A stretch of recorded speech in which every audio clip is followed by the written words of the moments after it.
It's 5:30 p.m. and we have a quorum present. This meeting is called to order. At this time, Trustee Kevin Bear, Vice Chair Kevin Bear, will lead us in prayer. You would stand.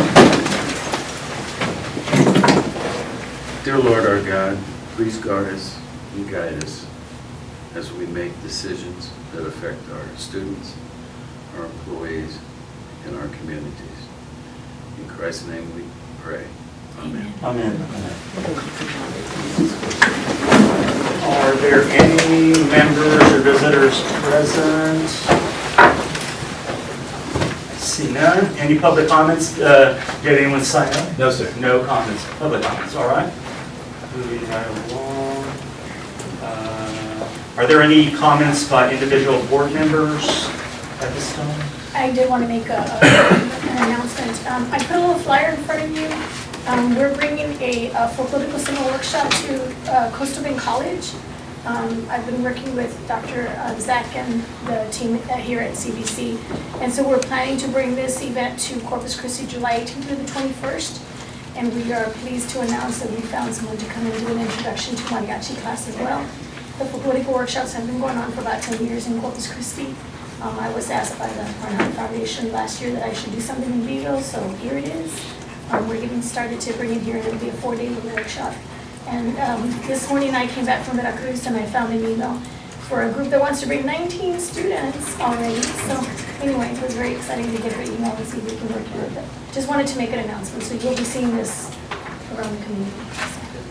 Thank you. Any other comments by board members? I was just going to say that we went, several of us went to go see the presentation today, and it was amazing, honoring Black History Month, and we had some amazing people presenting. It was great insight, and it was just such a nice event. I agree. Well done. Vice Chair Bear was the moderator and did a great job. Thank you, sir. Yes. Thank Great you. job. Thanks for bringing that up. Yes. Any other comments? Hearing none, we're going to move on to Dr. Suarez's update. So we have quite a few updates for this past month.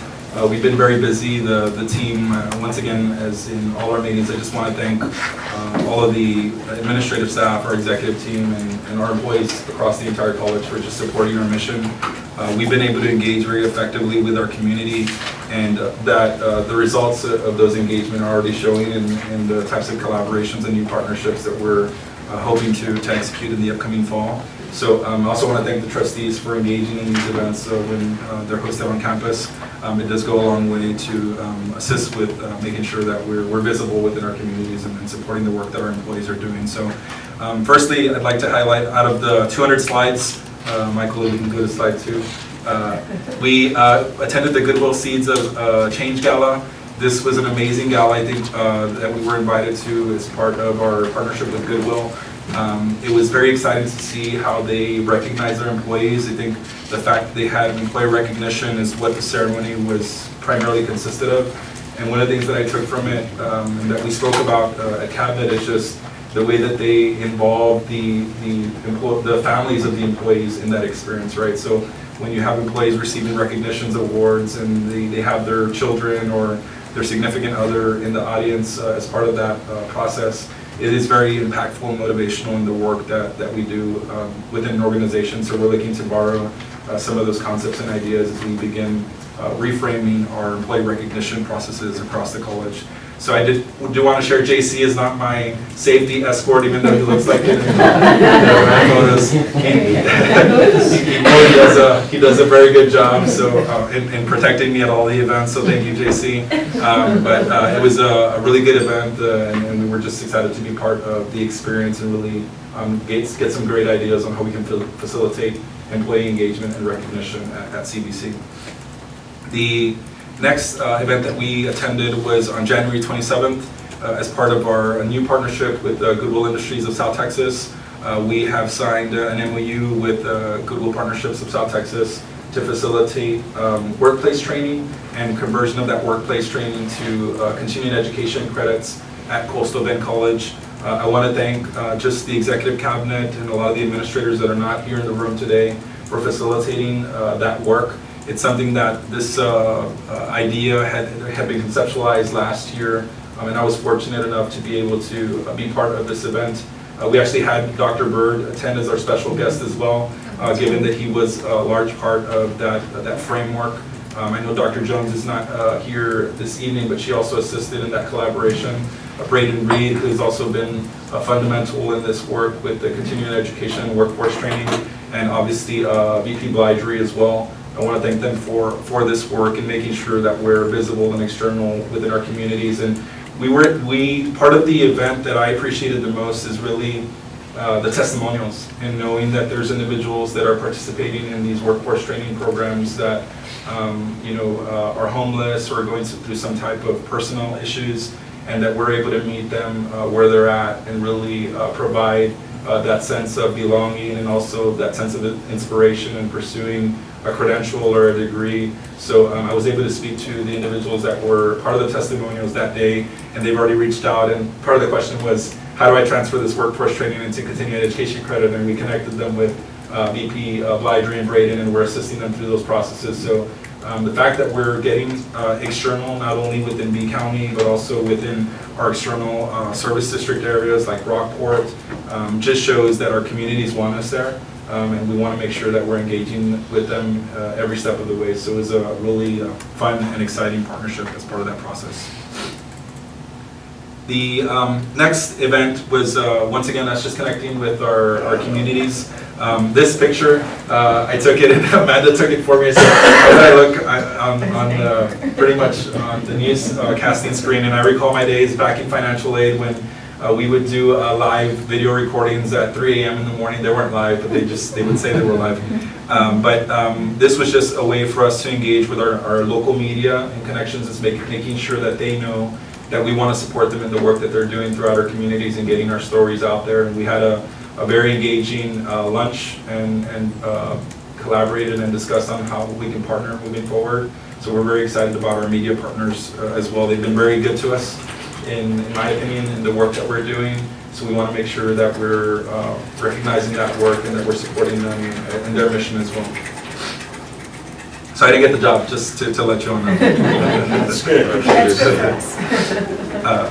The next event that took place on February 12th was a presentation to the Rosetta Club. I presented at the Country Club and shared pretty much the state of the college and where we're at, some of the frameworks and ideas that we had leading into last fall semester.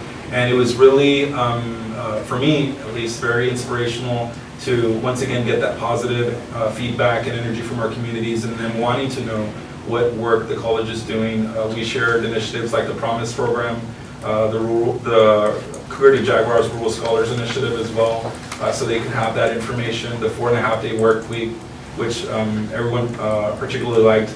And I will share with the trustees, we've done some informal surveys at, I want to say at least 3 of our events on campus, and no one disagrees with the 4.5-day work week, so I'll share that data with you all early on.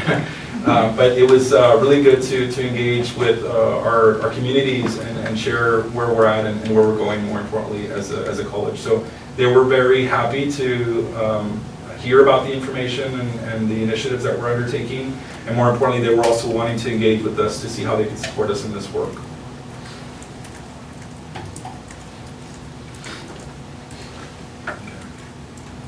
So on February 13th, we also hosted a professional development day. This was the first time that we actually facilitated this professional development day as a standard placeholder on our academic calendar. Part of the focuses were assessment, which are very, very important across our instructional programs. I know Dr. Johnson also shared a state of academic affairs to highlight work that we're doing with respect to open education resources, a lot of the new MOUs that Academic Affairs is facilitating with our partners, and even faculty contracts, which is on the board agenda today, that we'll share a little report on that information. But once again, the feedback that we got from this is that it was very helpful in understanding, once again, where the college was just a year ago, and some of the initiatives that we've been able to implement, and really where we're going as an institution, which I think is just as important. I know Our VP of Finance, Tara, did also present on proper procurement processes, which we've been hyper-focusing on as an institution to make sure that we're being good stewards of public funds and making sure that as an organization, our administration and our staff know the proper processes for procuring purchases or items that we may need to serve our mission. So it was a great day, and our employees really enjoyed the event as well, in my opinion.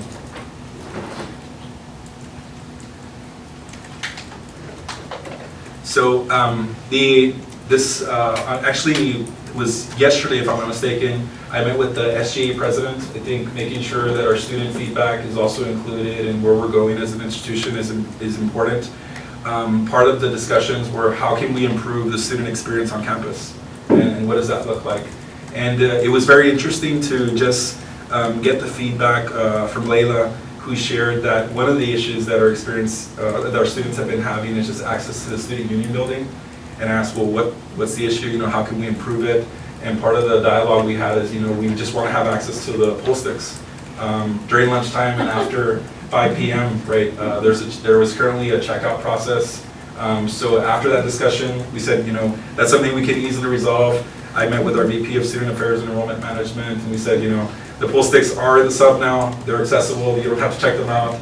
We want to make sure that our students are getting the best experience possible, and it really takes those open discussions and dialogue that as administration, oftentimes we may not get the opportunity to have those types of discussions, but they are important in serving the mission of the college and more specifically serving the student experience. So we have some other good work that we're currently discussing with SGA and how we can support them in their work and engaging our students. So we're very excited about those types of meetings and those types of discussions that we're having with our students. So.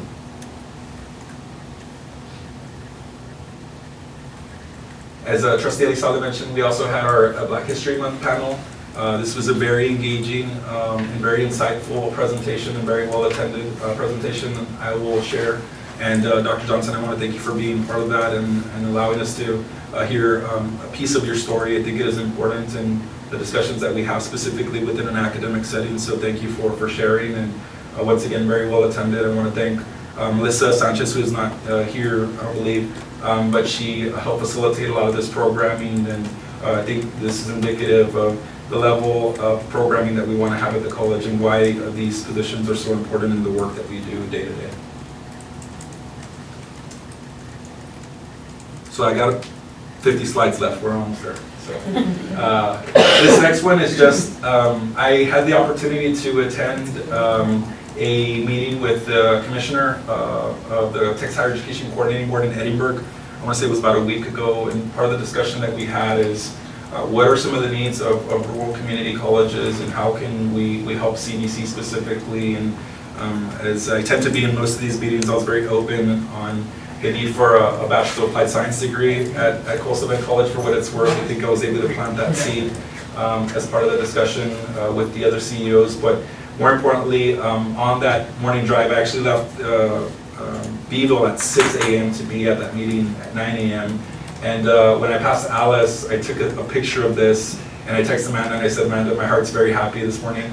And the reason is just the billboards that we've been discussing with our trustees and making sure that our brand is out there, that our message is out there, and our communities know that we're there to serve them. So this is just one of the billboards located in Alice. That's a fantastic one. It's Yeah, I a love great it. message, I've seen it. Yeah, it's so especially if you're cool. young, that, right there. Yeah. And there's some that have already been placed in Kingsville. There's another one being placed in Pleasanton. So in total, there'll be 2 at each of our sites or locations. So we're very excited about that work also. So, and we're getting a lot of good feedback from the community. Was at the Kingsville Rotary a couple of weeks ago, and they did share. We see CBC more visible. We see you all within the community. We see the work that you're doing, and they want to support us in that work. So. I think, once again, our marketing and our brand and our approach to it in a very strategic way is going a long way and resonating very well with our communities. So, last slide. Last but definitely not least, this is hot off the press. It's something that I shared with the trustees earlier this morning. We have received recognition from Education Insider Magazine as one of the top community colleges for 2026. Part of this recognition is the work that the trustees have been doing in your very decisive and bold approach to addressing issues at Coastal Bend College.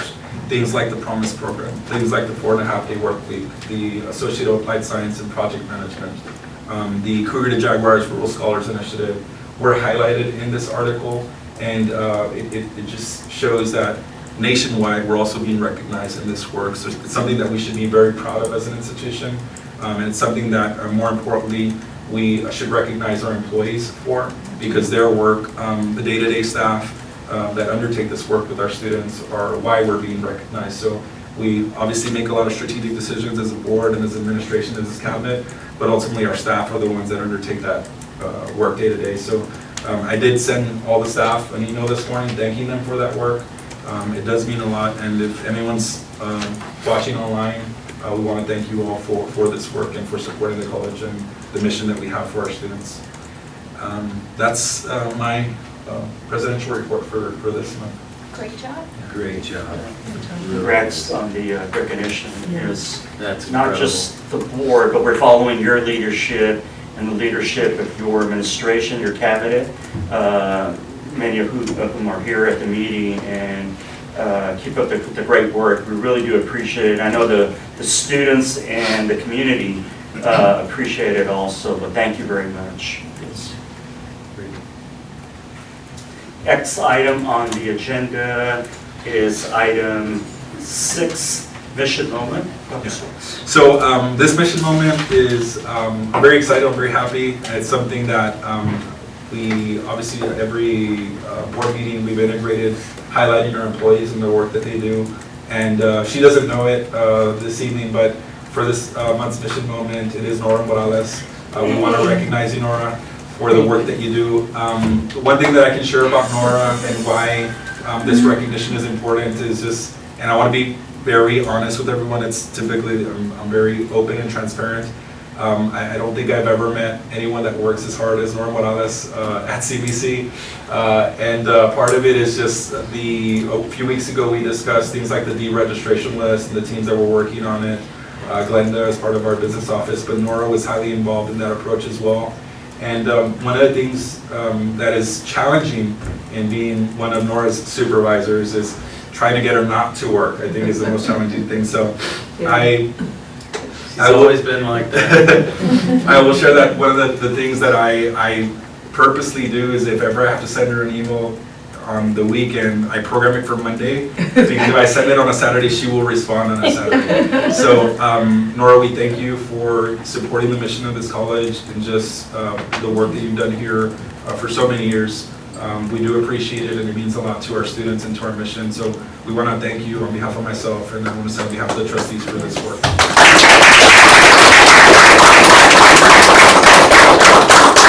And we do have a small token of appreciation, and we can take a quick photo. I know Nora has to drive to Alice, so we want to make sure you're driving to her or anything like that. But Well, I knew it wasn't what Sir told me what it's about. I figured I would go up something. I looked at the agenda and there was nothing on there. Larry's not good at No, he said about awards and I went and I said, there's nothing about awards. Yeah, I said, ask her tell her that the board wants to know about financial aid and we have some questions. And we're going to look at the agenda. Okay, one. Oh, sorry. She moved. I did. Okay. Appreciate it. Thank you, sir. I know, Ms. Velma knows that for sure. Thank you very much. Yes, Have a thank you. safe drive. Yes, thank you. Thank you. Thank you, guys. Dr. Suarez, you need to teach me how to program so my text won't come on the weekends, talking about workaholic. Yeah, there is a way to program, the new iPhone has all the updates, but yeah, I need to teach myself how to. Yeah. Next item is item 7, the consent agenda. There are 2 items under the consent agenda. Consideration possible action to approve the December 16, 2025 regular board meeting minutes. And item B, 7B, consideration possible action to approve the January 20th, 2026 regular board meetings. Would anyone like to pull from the consent agenda item? Consent agenda, rather? I thought we had already approved the December 16th in the last meeting. Am I wrong? And, you know, no, No? no, I don't think so. Okay. I move that we approve the consent agenda as presented for both meetings. Okay. Is there a second? Second. Okay. It's been moved and seconded to approve the consent agenda as presented. Any further discussion? I'm going to abstain on the December 16th because I was not there, but Okay, I thank will you. approve the 20th. Okay, thank you. All in favor, say aye. Aye. All opposed? Motion carries. Right, next item is item 8, reports with item 8A, annual report on tax abatement from Avangrid Renewables. Dr. Sweats. Yes, so we did get this report that's required from Avangrid Renewables, and so we're bringing this information to the board. They have met the requirements as part of the agreement, which part of it is actually making sure that they employ a certain amount of employees while they receive the tax abatement. So we reviewed it, and Tara, I don't know if you want to add just any additional details or information for the trustees that may be helpful. In the prior month meeting, I believe I mentioned that we were looking into the amount of taxes that we received related to the abatement. That's unrelated to this certification. This is only related to the employment side of the agreement. And so Avangrid goes and looks at the employment side only. And so the other inquiry that I've had is unrelated to this. Which we're still reviewing, just to Yes. make correct, we're still waiting to get that information, and we'll bring it to the trustees as soon as we have it. I have a couple of questions. When does this abatement end? It expires in, oh, you would ask me that. But it's in the next 2 years, I believe. Okay.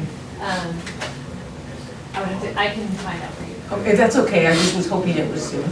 It is soon. Yeah. And the people that they employ here, it seems like there's very few people. Is it just 3, or is it at least a No, they minimum have, of 3? the TWC reports are included here. Okay, I did look at them. I didn't quite And so it understand. has, the minimum number of jobs is 9, but they have a minimum of 3, and their wages match what the abatement agreement includes. But in reference, in October, November, and December, they had 18, 20, and 21, and then the most recent report, they had 27, 27, and 25. in And those last were 3 all months. B County area employees, or were they They main are out of employees? Kennedy, I believe. Okay, so there are local employees. Okay. Yes. Well, that's positive. And I saw that the money, the taxes or something fluctuated quite a bit from time to time, but maybe I can ask you that later, because I'm not even sure how to We're ask. talking about the abatement payment? Yes. And that's something that we're looking into. Okay. That's what's unrelated to this. This is only related to the employment Okay, side. because it seems so out of whack. Yeah, and we had concerns with just the amount of, I think it was the kilowatt usage, right? Mhm. To just determine, because we're able to audit and request that information, Uh-huh. which is what we did. We want to see basically how much has been sold and make sure it aligns with the initial agreement, just to confirm, which we Right. have discretion to The do. abatement payment that we receive Uh-huh. and that allows them to have the abatement in place Uh-huh. is based on kilowatt hour usage. And so, since I wasn't here during the last abatement payment, we received like a little over $7,000, which to me seemed low, and so that's what we Mhm. are requesting, that information related to Great. how much usage they have generated, so that way we can make sure the abatement payment lines up with that. Trust but verify. Yeah, definitely. What is it correct that it's just presented for informational purposes and board approval is not required? That is correct, yes. Yes. All right. Okay. Any other questions or comments? Okay, none. We move on to 8B, potential 2026 tax maintenance note for deferred maintenance projects. I'll defer to Tara. Okay.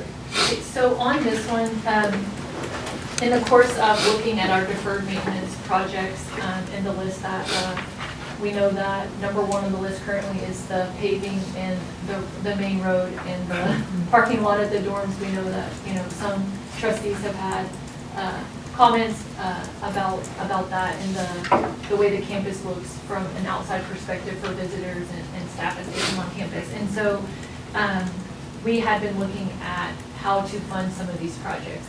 And so previously, I had met with the person who wrote our 2023 tax maintenance note.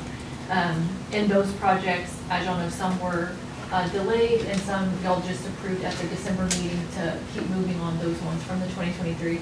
But the 2023 tax maintenance note is all encumbered on those RFPs that we've issued. And so without increasing our current tax rate, we are able to issue a new tax maintenance note with the current INS rate. So as y'all know, the 2011 tax maintenance note will be paid off. Actually, I think in August of this year, it'll be paid off. And so we were looking, when we talked to bond counsel and to the SPF person, they gave us some information. And so this is informational only, but we are able to issue a new tax maintenance note between 1 million and 2.9 million and keep our INS rate the same. So that is the portion of our ad valorem taxes that relate to interest and sinking. So without increasing our tax rate overall, we would be able to fund a new tax maintenance note, keep our ad valorem tax rate where it currently is, and then use those funds for some of our deferred maintenance projects. So if you look at the slides that were provided to us, it goes through the options of funding. And so the most important things are, there's an executive summary. So the payment was essentially $232,000 annually. And so to keep our payment in that range, they gave us the option between 1 million and 2.9 million. And the difference will be payments will begin in fiscal year 2027, but we would finance 5 years up to 20 years, and it's depending on how much we choose, if we choose to do this. And so if you go a little further back, it mentions what we can purchase with a tax maintenance note. And the next one is, it does not require a bond election. We can fund renovation of existing buildings, parking lots, roads, repairs and replacement of HVAC systems, roofs, buses, vehicles, technology, and equipment with more than a 1-year useful life. And so this is paid from our INS property tax rate, and it may be issued for up to 20 years.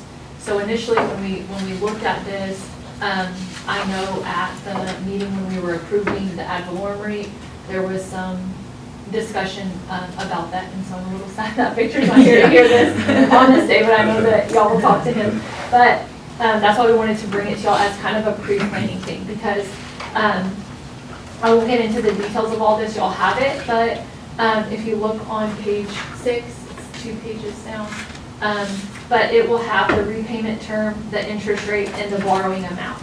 So at 5 years, we could borrow $1,035,000 at 4% and keep our borrowing capacity still within that payment that we're currently making on the old tax maintenance note. Now, we could go up to 20 years and finance 2.9 million and do more projects. And so included in this agenda item are a couple of different things that we've looked at, one of them being the parking lot. And the parking lot is the cost of full pavement and removal and replacement is approximately $1 million. And JC negotiated with a engineering service to give us a lump sum fee of $55,000 when it's typically an 8 to 10% fee. And so it's a very discounted fee for the engineering side. So the parking lot would essentially be around $1,055,000. The second project that we are looking at is the replacement of our chillers and boilers at the physical plant. And that estimate, y'all don't have this included in yours, y'all have the chiller piece, but we didn't have all of the quotes in yet, but it's essentially 1.5 million. So we're looking at essentially a little over 2 million to fund these 2 projects. We did have some issues with our chillers and boilers recently. JC, do you want to mention a little bit about this process of how we determined these 2 to be our top 2 deferred maintenance projects related to this? Sure. So the parking lot, obviously, it's the entry, it's the front door of the campus. So that's one that's been on our radar, and we do need to do that one. When you get to the central plant, we've got our 2 chillers and boilers, and that's what essentially cools the buildings, 9 buildings right now. So the oldest one we have is about 22 years old, and the other one's about 20 years old on the chiller side. Our boilers, I believe, were probably about 30 to 40 years old, and pretty much kind of falling apart.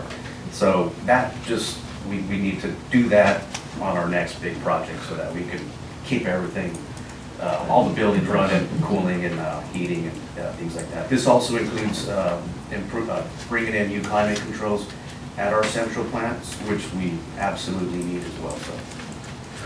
And Most just of on- everything that's in there is pretty much 20 years old or older. And part of we've had a discussion on the climate controls, there is a lot of efficiencies that we could have because of it, because we'd be able to control temperatures basically across the infrastructure more consistently than what we currently have in place now, right? Yes, that's correct. And every building has its own climate control, kind of like IT has their servers in each building. We have the same for climate controls, but without the central plant running, the rest of it really doesn't run without it. So we need to focus on that, and once we get that going, we can start focusing back out at the other buildings. And just to highlight for the trustees, one of the reasons why we discussed the parking lot and why it's so important is we begin having more engagement on campus. That really is the first thing that our communities see. So I know Dr. Barroso and I had some conversations on some productions that we have coming up in May. One-stop shops for the schools, bringing their students here for enrollment and registration purposes, and really, we have a beautiful campus. It feels like a university setting, if I'm being honest with you, in comparison to other institutions that I've been at. But the perception, the first thing that they see is going to be that parking lot, and it's kind of hard to resolve that infrastructure issue. So we are looking at it, and this isn't coming to the trustees for approval at this point, but we do want to kind of plant that seed. I think I read something, and I was looking back to figure out where it was, but I read it on my phone earlier, so I don't know where it's in the packet. But wasn't there something about that it made a whole lot more sense to borrow the full amount because it would be more beneficial financially in the long run? Or did I imagine that? I think there is, No, I remember. You remember, I thought I read something. Page 8 of the payment schedule. yeah, that's what I was pressing. It was saying. There's a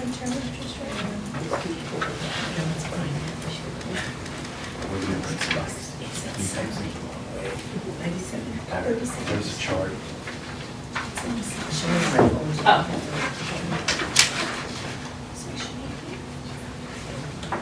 Oh, okay, yes, it was just saying that the longer the repayment term, the more the college can borrow while keeping the annual payment the same. Yes, that's what it was. Yes. So Yeah. I think because interest rates are, sometimes you just never know what's gonna happen in 20 years, like they're saying, like, this would be your rate for the full 20 years. And so with the full amount, we would be able to finance both projects. We could probably even do it within like the 15-year. But that's why I wanted to bring it to the board, because these aren't the only two items on our That we deferred. need. And if it was something that you really want to move forward with, I think initially when Dr. Suarez and I discussed it, we were more inclined to do the 5 years and just get the parking lot done. But,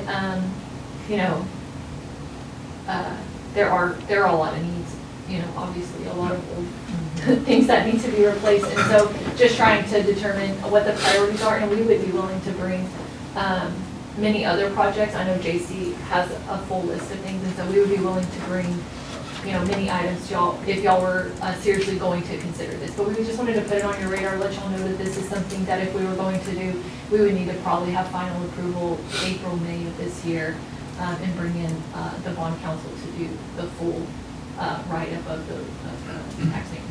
And is that like locking in the rate? We locked in the rate for those 20 years? Yes, whenever we do the financing part, then it would lock in the rate for the number of years that we're financing it for. Tara, can you repeat the amount for the chillers and the boilers? The chillers and the boilers is actually, JC got an opinion of probable cost in the amount of $1,367,600 for the replacement of the HVAC systems, including chillers, boilers, pumps, piping, and controls.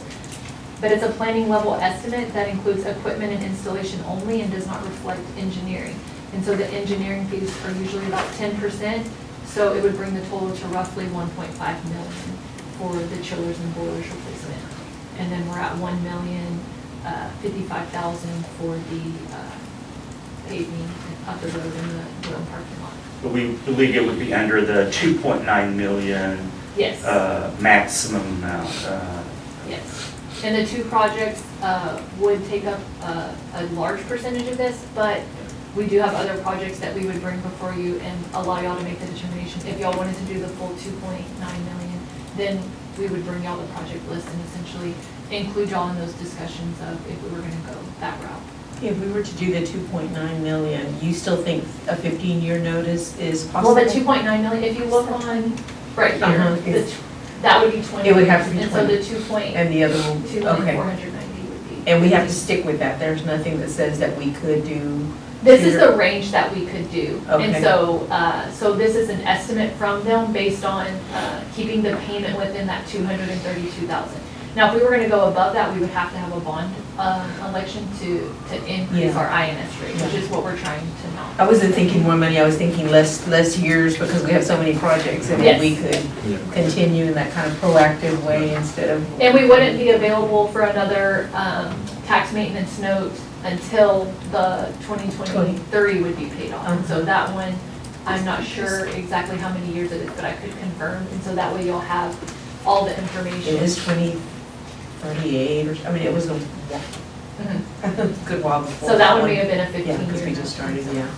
So if we focus on the two projects that the administration has identified for us, we would be under the, we could fit under that 15-year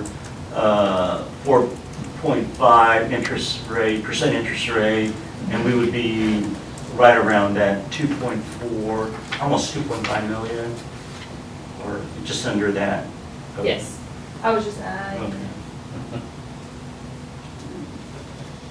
yep, we would just be right over that, but we could also use internal funding. And we could ask them about that and maybe do around, you know, they could work with us if that was what we needed essentially, so. But we wouldn't qualify for the 10 years because the two projects will exceed that amount. Is that what you're saying? Right, and if we wanted to keep it in a lower rate, what we would need to do is find other funding to complete the second project internally, like from our operations budget, and so.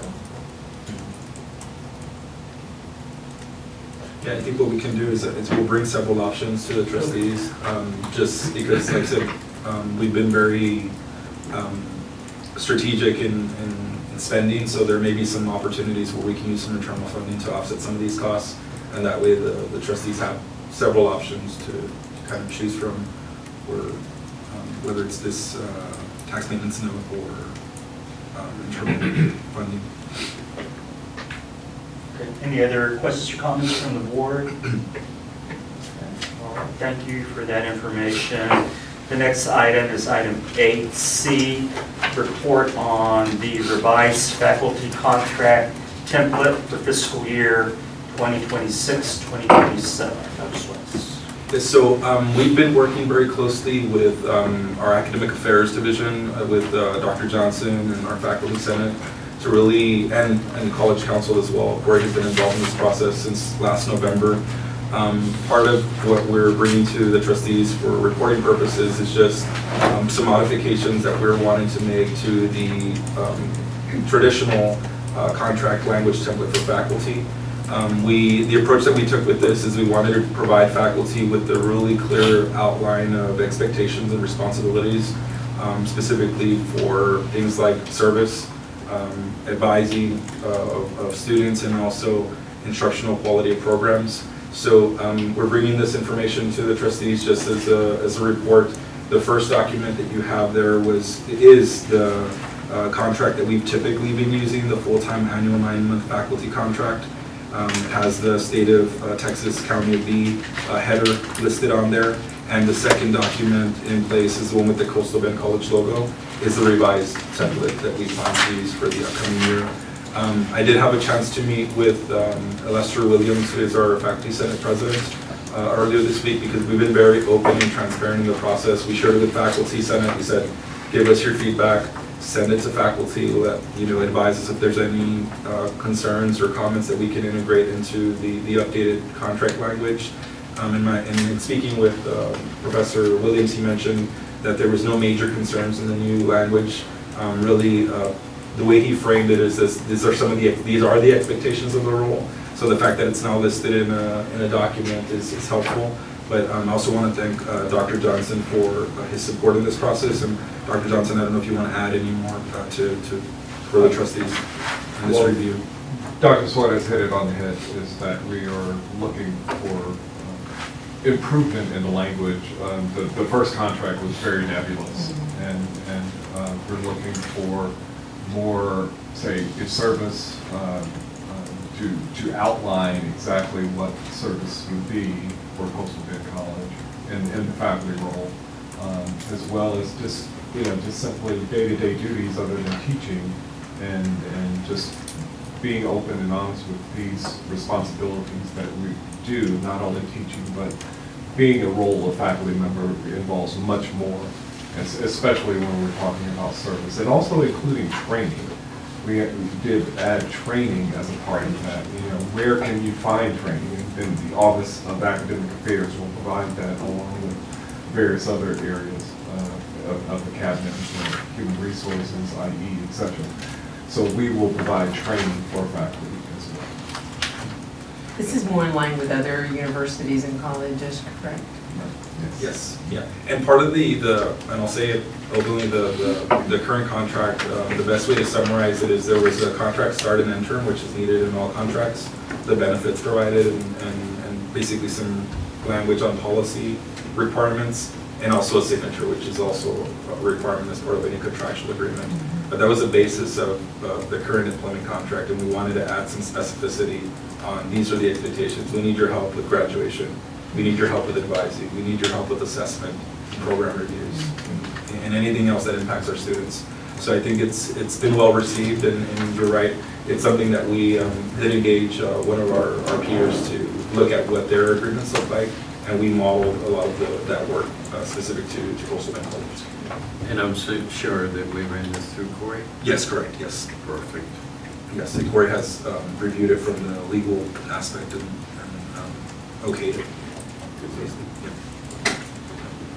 Any further questions or comments from the board? If not, we'll move on to item 9, new business. 9A, in particular, consideration and possible action to approve an offer to purchase tax sale property. Dr. Stokes. Okay. So we're bringing this to the board for approval. It's actually a notice that we had received from the attorney's firm, Linebarger. I actually had a chance to talk to one of their attorneys, Michael Carrillo, I believe it was on last week, and he mentioned that BISD had already approved it, as they're also one of the taxing entities, and had approved it at their recent board meeting, which is one of the questions that I had when I spoke to him. And I got a good overview of the whole process and a lot of information. So just to give the trustees a little bit more context with respect to specifics on this property, it is a property that is locked out. So in speaking to Michael, he mentioned that the property, basically there was a build that was initiated by a property that wasn't subdivided in any way. So there was taxes being accrued on that piece of the property. So no one was wanting to buy it, basically.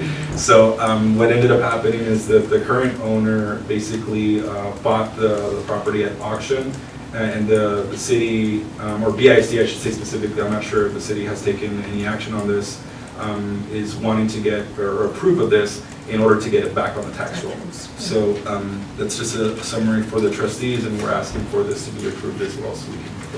Move for approval. I'll second that. Okay, it's been moved and seconded to approve. Any further discussion? All in favor say aye. Aye. All opposed?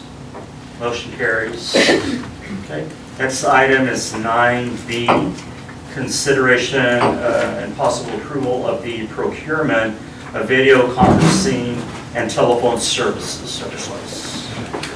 So last week we met with Michael Rowlett, our director of IT. Part of that conversation is we were assessing the need to upgrade our telephone system. There's some regulation, and Michael, you can elaborate a little bit more on this, but in order for us to comply with the E911 regulations, we need to make some changes to our current telephone system. We met at Cabinet and we had some discussions on what the best approach would be or avenue with respect to the current technologies that we have in place and the projected growth that we have as an institution moving forward. After that assessment, we agreed that we would want to transition the current telephone system to a Zoom operated system. And Michael, I'll let you share the technicalities of it, so I won't mess it up for the trustees, but. Yeah, so the requirement is Ray Baum's law, and it is 911 addressing to specific rooms inside the building, and our current phone system doesn't support that. We're currently grandfathered, but that grandfather is about to run out. So Zoom will allow us to correct that so that we'll be compliant with that going forward. And it will also allow us to improve our overall telephone system and open up our ability to do like bigger groups and have individual phones like cell phones answer as the college, so that you don't have to have private cell phones being used for that kind of stuff. And then secondly, this is tied into our life-size virtual conference rooms that we use for our distance learning labs. Life-size as a company is moving away from supporting those systems, and Zoom was the best match to give the most ability for our teachers to conduct the kinds of classes we're accustomed to doing. I got feedback from the faculty members and the faculty senate before we went forward with this to make sure it would meet their needs for the virtual conferencing rooms, and they were pretty excited about it. So this is the proposal. We looked at a Teams implementation, a Cisco implementation, and a couple of other options, but this was the most effective across the board for all the different things we're trying to accomplish. The other thing to note about the Zoom platform is that we're able to purchase, we call them licenses by need, so at a very granular level. So for example, I believe right now we have 380 approximately. Right around 380 telephone lines. If our current system, we have to buy them in blocks from AT&T, so we have to buy them in groups of 50. But with the Zoom system, we can buy them individually. So as our needs expand, we can add lines, but if it reduces, we can remove those, and if that cost will go away immediately. Yeah, and And there is an attachment with the cost comparison also, so y'all can see how it was evaluated. And I know there was some substantial cost savings when we compared it to our current telephone system, right? Yes. That I believe it was a little bit over 100,000, if I'm not mistaken. Yeah, one of the other aspects of this is currently we're purchasing a separate AT&T network specifically for our phones, and this would allow us to cease having to do that and roll the phone voice over IP into our existing Spectrum connections, saving us an entire network stack, basically. And we'll be able to utilize the current phones that we have on this system Yes. as well. We won't have to replace any. And this was actually the lesser of the 4 solutions, right? Yes. It sure is. Yeah, we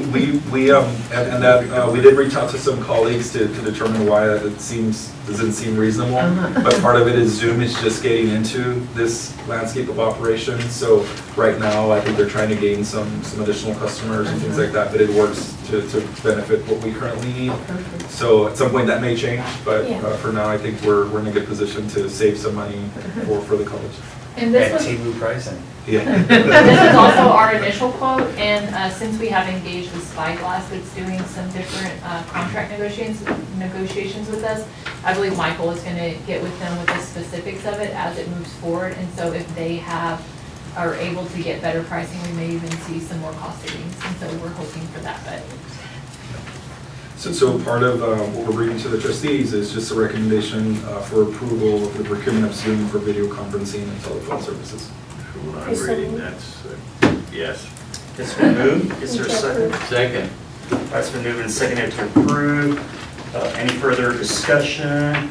All right, all in favor say aye. Aye. Opposed? Motion passes. Next item is 9C, consideration and possible action to approve the disposal of college-owned cellular phones. Dr. Stiles. I'm at a battle with cell phones and telephones, anything phone related. So this is being brought to the trustees for consideration.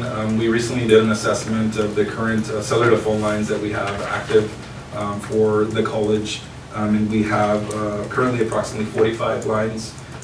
This was, I would say, part of the post-COVID era when those lines were necessary to have things like hotspot and being able for students to be able to contact staff offsite. But in this assessment, the administration is recommending that we basically disable those services moving forward and only keep a limited number of telephone lines that are active for certain key areas where students may need to still have some type of contact or communication with college staff. So we're recommending as part of this process, there has to be a disposal of the equipment. And given the information that we've gotten as far as the fair market value for these devices, we currently have iPhone 15 and 16 devices. Correct. The iPhone 15 devices have an approximate fair market value of $300, and the 16s have a fair market value of $450. When you aggregate that, it is over, I believe, over 10,000. Yeah, because it's about 40 to 45 devices. Yeah. So we need to bring this to the trustees for approval, basically disposing, and when I say disposing, we need to figure out a way to basically sell or get rid of them or auction those devices. And we are requesting board approval to do that for these specific phones. And I will add that we have had some employees express wanting to purchase the device that they're currently using. And so that's also mentioned in the minute order, and so I just want to make that clear that some employees did request that.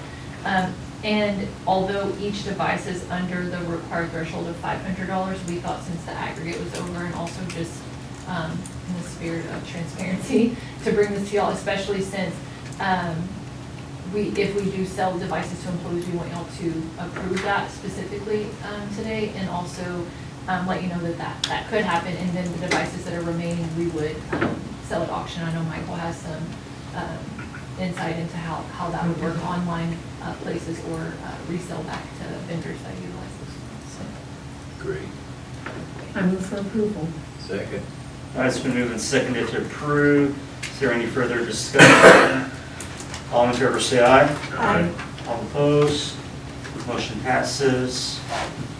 Next item is 9D, consideration and possible approval of proposed policy updates to align with TASB manual. Dr. Suarez. So most of the policies that are being brought to the trustees are part of our regular maintenance process. They were included within the numbered updates ranging from the 41st to the 49th. So I would say most of them are general in nature. I did want to share one specific policy with the trustees, which in my opinion is a substantive change from previous policy, and that is policy DGBA local. The primary change or recommendation to the trustees is the number of complaint levels within the policy when it comes to employee grievances.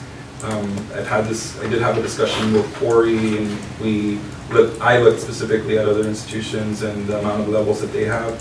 And the recommendation on behalf of the administration specific to DGBA is that we reduce the number of levels. Currently, our current policy requires that any grievance that an employee submits, they have the option to rise that grievance to the level of the trustees. As we know, the board has the option to hear a grievance or a complaint, but even within our current policy, no decision is authorized or made by the board during that process. So the recommendation for this change is we want to make sure that the grievance process is consistent across the board, to where both the employees have the opportunity to grieve, but also supervisors have the option to facilitate the grievance in a very structured way. Just to give the trustees some examples, the reason that this current policy, in my opinion, can be problematic. One, it was structured for ISDs, local ISDs. So TASB initially was a partner institution for local school districts. So a lot of these policies were developed with that in mind. At the high school, at the ISD level, grievances do have to go to the Board of Trustees, and they have to be seen by specifically the superintendent. So we've crafted, colleges have crafted their policies with that recommendation in place. But really, there's no law or recourse that requires us to have these amount of levels in place.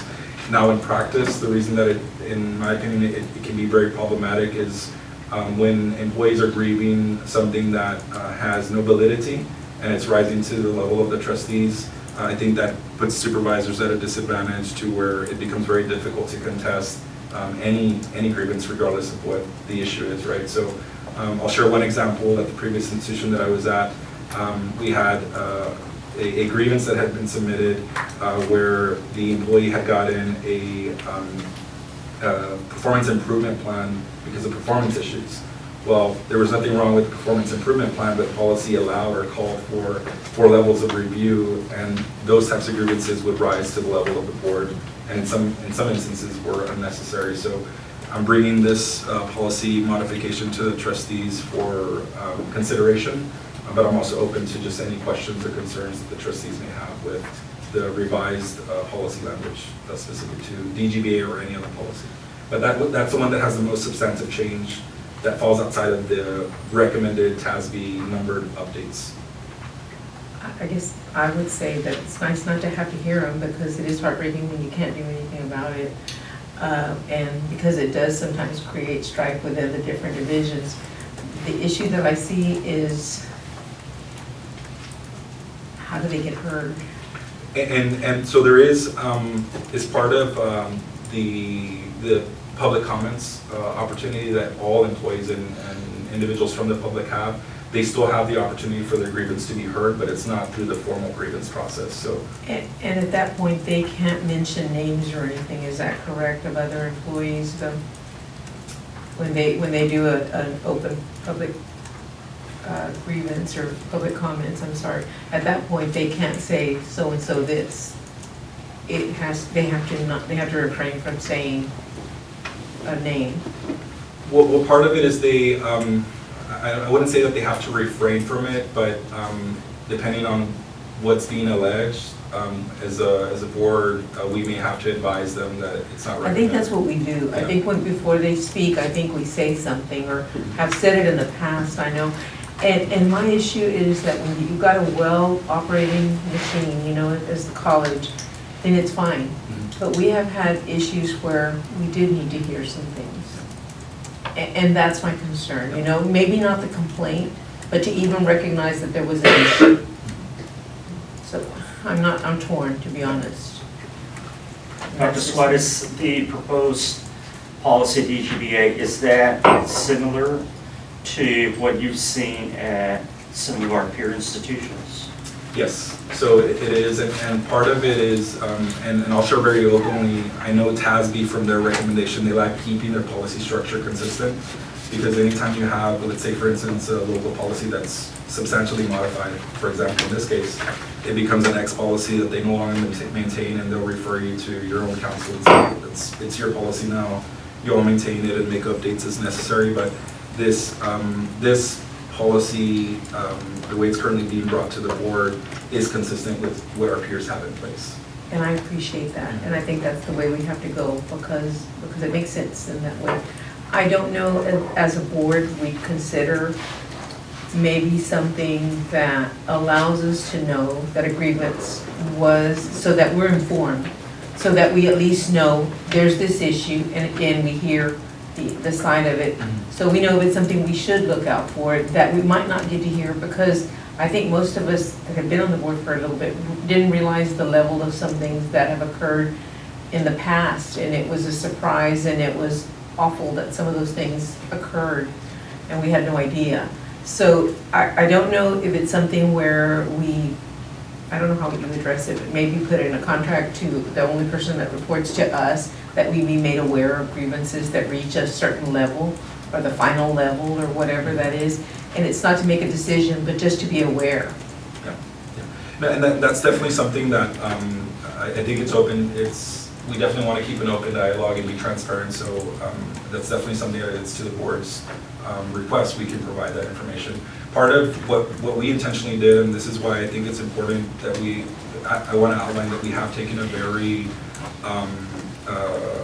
employee-focused approach, is we did include the public comment to the board language specifically, because I have seen other policies that don't include it. And I'll share very openly that one of the discussions that I had with previous counsel at another institution is it's not the college's responsibility to inform those individuals of the process and the right basically that they have to do that. But we did it very intentionally to say That's how I'd like to be Please take it to the transparent, give them board their if options. there is anything that, through the public comment process, you can still disclose your concerns and complaints, and administration will be tasked by the board, I would presume, to respond to it or provide some clarification. But we did provide that language here verbatim on, this is also part of the grievance process, even though it's not considered a level. Okay. in the Well, not a reflection of you or anything, just something for future administrations, and we're putting this forward to other boards that are gonna have to be accountable to whatever we put forth, at least Mhm. until they change it. But yeah, that, I want to make sure that employees know that, that we care Yep. about how they feel and that whatever may be going on, whether they're wrong or right, you know, it's just part of the process. So just to clarify on the personal management relations and employment grievances, the appeal levels will still remain. So there will only be 2 levels now. Okay, Before there was 4 levels So in the process. 3 and 4 are going to be eliminated. Correct, and one of them is collapsed, because the presidential level becomes level 2. And then really the only level that's no longer there is the board level, as part of the process, level 4. Yeah. That's much better too, in the sense that it's shorter, because it gets you to a resolution fast in case there's something that needs to be resolved. A lot of times we heard issues and they were way late. I mean, even if we were to go back, it'd be retroactive, and there's some things that couldn't be fixed even, you know. We'll push it to a vote. And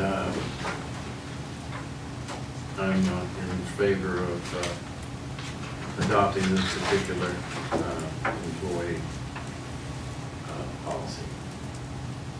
So are you making a motion to approve? Yes, ma'am. All of them, All are you of saying them, all yeah. of them together? All of them, not just the employee one, but all of them. Oh, the one we just went through. Well, because he went through all of them, but Then- this is the then last all one. of them. Okay. Yeah, that one is very, like I said, it was. Yes, it was just one I brought up, Jeff, because I had questions, and thank you for Yes. bringing it forward, because I looked at it, but I just Yep. missed that, you know, it was just real quick Yep. look on my part. I so move. Okay, I'll second. It's been moved and seconded to approve the updates to the policies as presented by the administration. Is there any further discussion? All those in favor say aye.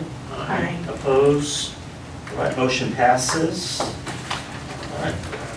Next item is 9E, review and possible action is necessary on removal and disposal of dorm furniture to allow for replacement installment. Dr. Swales. This one, it will be I'll refer to Tara on this one, so I took it easy on Tara today. Did I- So, I'll- I was Yeah, like, Tara, I'm sorry. no, it's Larry. So, See, she's awake. so this is a part of, I think the board had previously approved the purchase of new dorm furniture before, and it was budgeted into this fiscal year.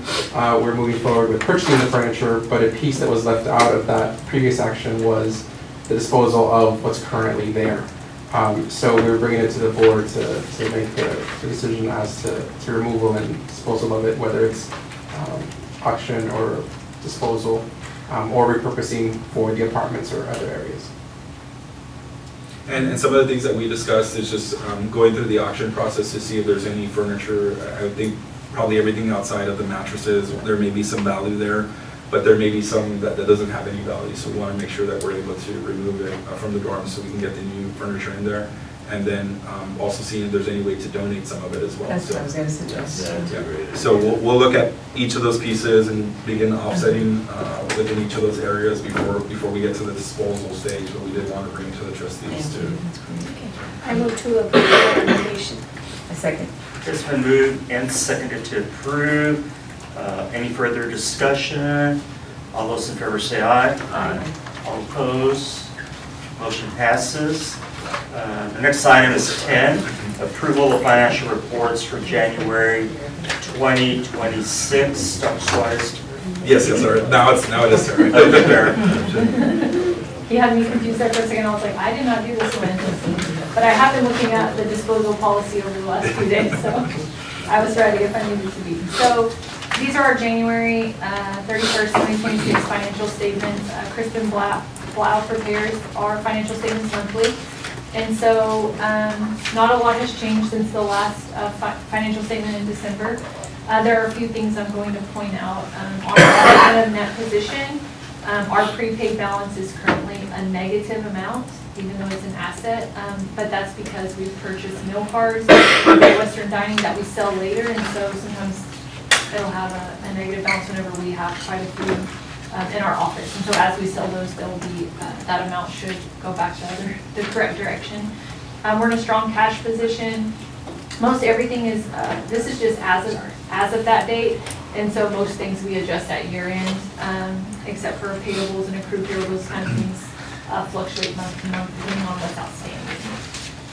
On our income statement side, our budget to actual for our unrestricted fund, we received $1,033,000 in revenue in January, which we are at 64% of our budget of revenues for the year. Our February 15th payment for state appropriations has not been received yet. There was a delay, and they sent out a notification to us. We thought it would be a few days. We still haven't seen that payment received. And I don't think, Dr. Blythe, have we received any further communication on that? Not to my knowledge. So we do expect it to hopefully be next week. They said a few days, we're not sure, but that was because the projections that were set out whenever they initially budgeted our funding, those were kind of blown out of the water across the state. And so they're, a lot of times they true up at year end, but now they're looking at truing up some of that in this payment in February. So we don't know when that will be received, but we're expecting hopefully more money than was anticipated. Well, their email specifically said that they'll pay us as soon as they can, and they understand the inconvenience, and don't call us. So I'm sure it's any day now. So in other revenues, we have fast funding that should be coming in the next 30 days. We believe we're still waiting on payment for the amounts that we certified on January 8th. In student tuition, this month alone, we had $691,000, and I would like to attribute that to the call campaign that we discussed at the last board meeting that was done with enrollment management, Larry's area, Nora, some people from our office were involved, other campuses, they had some of their admins involved in just calling those students, and so we're really proud of that effort and work. And without having summer, a lot of summer's not included here yet. But we're at 98% of that revenue line for the fiscal year already. So, in exemptions and waivers, dual credit is still that manual adjustment that we talked about. So you're going to see that that looks like it's way under budget, but we do expect to have that in place hopefully by the end of March. So we're working on that. And then expenditures, we're at 37% of our budget. As Dr. Suarez mentioned, we're being very intentional in reviewing everything that's coming to be paid. And so we're trying to send all contracts through legal and just make sure that we're assessing the need of everything. And we did have training on Friday where we were very open with budget managers and admins and staff across the college about procurement and how we want to handle that and just kind of cleaning up that process. So, on our restricted budget, this is our, our benefits, separate state appropriations that are related to benefits, and then our financial aid and grants and contracts. We did have an error for sports scholarship payments that we're posting to Fund 20, and we had to reclass those to Fund 16. So you're going to see a negative number in the expense side of the financial aid. And we also returned some Pell Grants, and so that number looks a little bit off, but it was just a correction. Everything else is pretty much standard for the restricted budget. So, Can I ask you a question? It's related but not specifically like grants. Are we spending the grant money? Is it being spent at the end of the year? Or are you having to return substantial amounts of grant money? I mean, for financial aid, those type of grants, we just expend what we draw down as we're spending it. For other grants, we do have budgets in place, and they have markers. Jared may be able to talk more on that since he was involved in the Perkins grant. But for TRIO means like they have their spending plans, and so that really falls on those grant directors. And so as, if they have their budget in place, they're spending those funds hopefully quickly. There are some, like whenever there's a vacant position in the grant, so sometimes salaries Yeah. may not all be spent, but we're able to document that. And I asked that because I believe it was a problem in the past, and I believe that, I don't know what was happening, but some of what I heard was that they were afraid to spend their money because they were told, they were told not to in case we had some issues with some grants where we had to return some money back. And so they were asked to be super careful and not everything was getting approved. So when the government was shut down early in this fiscal year, TRIO specifically, there was some communication related to spending, that essentially if they had spent and it wasn't approved yet, their budgets weren't approved, and I think initially we hadn't received the GAN. And so we were spending money obviously on salaries, but there were also some, we were hesitant to spend the dollars because we weren't sure what that looked like. Yes, at and the I'm sorry, I didn't federal mean to level. imply this term, this Oh, has no. been in the past. I just wanted to say Yes. that was the case Yes, in this year, yes. but no, we don't have any communications with the grant directors as far as they're spending those. When we receive those scans and their budgets are approved, like we want them to spend those dollars, and so, do you have any? Yeah, I think if I can add to that, since we're on that topic, part of what we've seen is we've gotten extensions for the use of funding, but there's also, I'll share openly some concerns with, like, for instance, like the TRIO programs. We have yet to receive notification of new awards, and we've already begun the process of writing up the narratives, reaching out to the ISDs for letters of support, and we're still waiting to hear if there's going to be an award cycle. So I'm hoping that it's not something where you're going to get an extension because you may not expect funding for the upcoming award cycle, but I thought it would add that context on some of the grants. I was worried about that, I didn't, Yeah. following that a little bit. Yeah, okay. I don't know if you wanted to add anything. Well, Dr. Barr. Perkins is slightly different because it operates on a one-year cycle. And so that grant, when you go into the budgeting, you plan for a 5% buffer. You can't go over 1 penny, but you can be $5 under. And so just with fluctuations like Madam Vice President was talking about, with having unfilled employment, or you get a deal on an item that you thought was gonna cost you $100 and you get it for 50. And so some of those dollars, when it gets down to 50, becomes almost not worth writing a full amendment to spend that $50, and then you have a deadline of 3 months prior to the end of the year. So you can see normally a 5 to 10% tops, or to put it in dollar terms, $1,000 to $2,000 going unspent, maybe more if it's an employment. But it's nothing that is told or impressed upon the grant managers.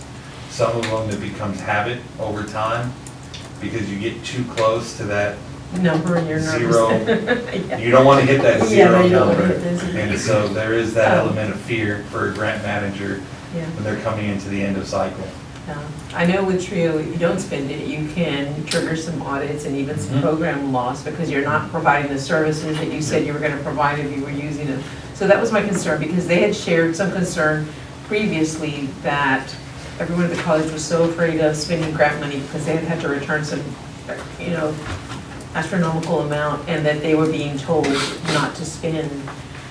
This has been a little while past, For my but, last 5 years as the Perkins grant manager in a different department, I was never given that direction yeah. from the institution. Yeah, I don't know how much leeway they had before with what they got to spend on their money and who they reported to or anything like that. It may have been their misconception, and I heard it like third hand. I could see that happening from one grant director passing down information to the next. Oh, you don't want to, there becomes that campfire fear factor of, well, I heard, you don't want to do X, Y, and Z, but it's not law. Thank you. Yes, ma'am. Any further comments or questions from the board? And just one additional comment, trustees, to mention with respect to enrollment, and we'll bring a report next month, but our enrollment projections for spring are looking very good. We're at about a 2% increase in traditional student enrollment.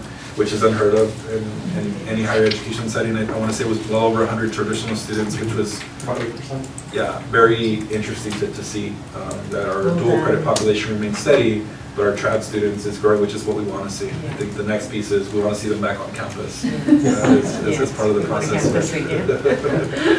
So, Any motion? or- So moved to approve. Okay. All right, it's been moved and seconded to approve the November 2025 monthly financial statement. Any further discussion? All in favor, say aye. Aye. All opposed? Motion passes. The next item is agenda item 11, review of informational reports. Item 11A, review of contracts for employment, resignation as recommended by the college president. so as within every month, we're bringing this information to the trustees. I know we've had a lot of onboarding this month, which is a good thing. We're filling positions that are needed. So definitely open to just sharing this information with the board, but any specifics, I'd be open to have any dialogue and executive session as well on the specific appointments and salaries as well. Item 11B, board committee reports. I don't believe there are any. Correct, no board committee reports for this. Okay, all right.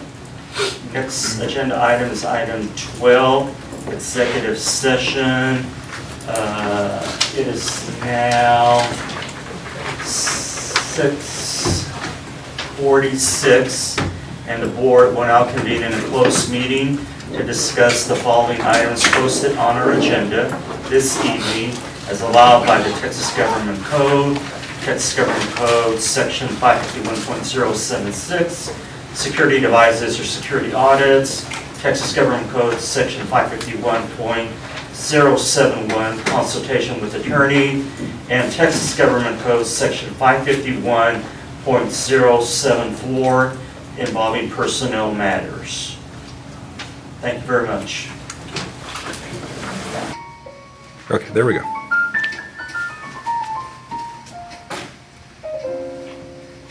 So it's recording. This guy can do everything.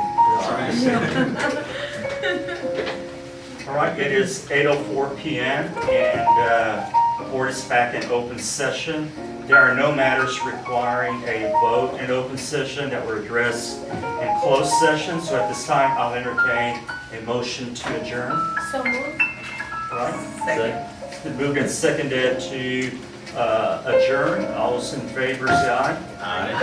Opposed? Motion passes. Thank you. No, I don't want to go.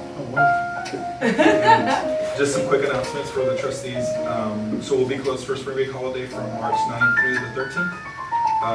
The March regular board meeting will be held on Tuesday, March 17th at 5:30 p.m. here in the Sunny Dirks boardroom. And CBC will be closed for spring holiday from April 3rd through April 6th. And the April regular board meeting will be held on Tuesday, April 21st, from 5:30 p.m. here in the Sunny Dirks boardroom. So, Is the April Easter? yes. Okay. I figured that's We what call it it was. spring holiday. Yeah, tradition. Yeah. But I thought that's what it was. And are you gonna be gone all that time? Dr. Swanson? Oh, no, I'll be here.